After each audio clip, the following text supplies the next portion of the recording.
या तुझे निमिषे तुझ्यासाठी भेटावया जीव उल्हासे.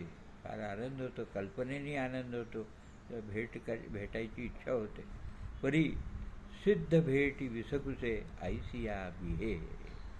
ही आपली सिद्ध भेट आहे, अखंड आपली भेट आहे, ती तुटून जाईल ना.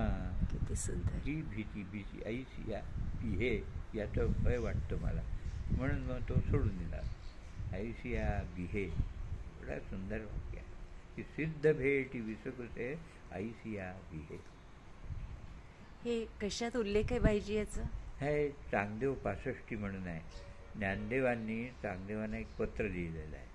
असं झालं की चांगदेवांनी ज्ञानदेवांना पत्र लिहिलं, पण आता चांगदेव मानल्या जातात.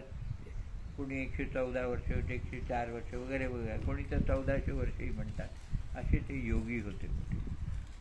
ज्ञानदेवांचा ज्ञानाधिकार मोठा. ज्ञानदेव बालवयाचे, तेव्हा त्यांना पत्र लिहायला त्यांनी सुरुवात केली. पण त्यांना कळेच ना की पूज्य लिहू की चिरंजीव लिहू, हेच निर्णय होईना त्यांचा. की पूज्य लिहिलं तर ते वयाने लहान, आणि चिरंजीव लिहिलं तर ते ज्ञानाने महान.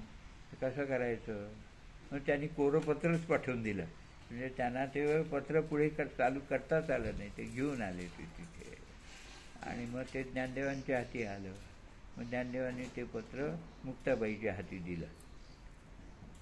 तर आता त्यांनी जे काही वाचायचं असेल त्यांनी वाचलं, मुक्ताबाईच्या तर मुक्ताबाईंनी काय सांगितलं, अरे हा कोराच दिसतो, चांगला दिसतो, ज्ञानदेव याला उपदेश करा. मग ज्ञानदेवांनी त्यांना एक पत्र लिहिलं, आणि त्याचं नाव आहे 65. चांगदेव 65. तर 65 ओव्या आहेत त्याच्यात, म्हणून 65 म्हटलं आहे. तर त्याच्यामध्ये त्यांनी ज्ञानदेवांना आपला उपयोग दिला आहे, उपदेश दिला आहे, सांगितला. आणि ज्ञानाच्या अत्युच्च भूमिकेवरून ते लिहिलेलं पत्र आहे. तेव्हा जगातल्या जे पत्रसाहित्य आहे त्याच्यातलं एक सर्वोत्तम पत्र ते आहे. काय साहित्यच आहे सगळं. असे छोटी छोटी पत्रंसुद्धा असतात. आपले रुक्मिणीने श्रीकृष्णाला जे पत्र लिहिलं आहे भागवतात आलं, अतिशय सुंदर. फक्त 7 ओव्या आहे, 7 का 5, 7च श्लोक आहेत. ते सुंदर केलेलं आहे. त्याचं आपले वामन पंडितांनी मराठीमध्ये भाषांतर केलं. जन्मा शतात मरणे स्मरणे मुकुंदा, अंती तुझ्यात वर्णे चरणारविंदा, असं करून समाप्त केलेलं आहे.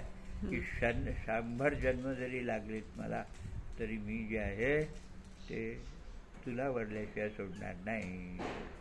जन्मा शतात मरणे स्मरणे, तुझं स्मरण करत जाईन, मरत जाईन, पुन्हा जन्म घेईन, पुन्हा तपस्या करीन. आणि परंतु अंती तुझ्यात चरणे स्मरण वर्णे चरणारविंदा. किती सुंदर. जर चरण समज तेच मी घ्या. 7 ओळीचं छोटंसं पत्र आहे. आणि आपली इथली कौंडण्यपूरची रुक्मिणी आहे ना, आरवीच्या जवळच कौंडण्यपूर, तिथून तिने लिहिलं.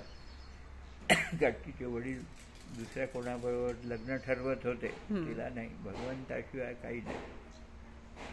म्हणून तो त्यांचा घरचा ब्राह्मण जो असेल, जो कोणी संबंध होता, जी राजकन्या होती, तिने ते पत्र लिहून आणि त्याच्याबरोबर कृष्णाला पाठवून दिलं.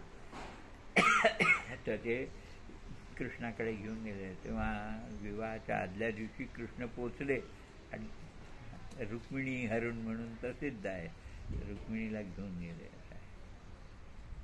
आपल्या जुन्या साहित्यामध्ये जी खोली आहे, जो भाव आहे, तो अद्भुत आहे. पण आता आपण पाहतच नाही. आपण इंग्रजी शिकतो, किंवा इंग्रजीमध्ये काय होतं की आपल्याला भाव प्राप्त होत नाही. तुम्हाला काही ज्ञान पडतं, व्यावहारिक ज्ञान मिळत असेल, परंतु जो भाव आहे, आपलं हृदय समृद्धीची ताकद आपल्यासाठी तरी इंग्रजीत नाही. आणि त्यामुळे आपल्या नवीन पिढीचं भयंकर नुकसान होत आहे. त्यांचं भावविश्व अगदी कोरडं राहून जातं. मग ते फालतू गोष्टींनी भरतात. किती सुंदर.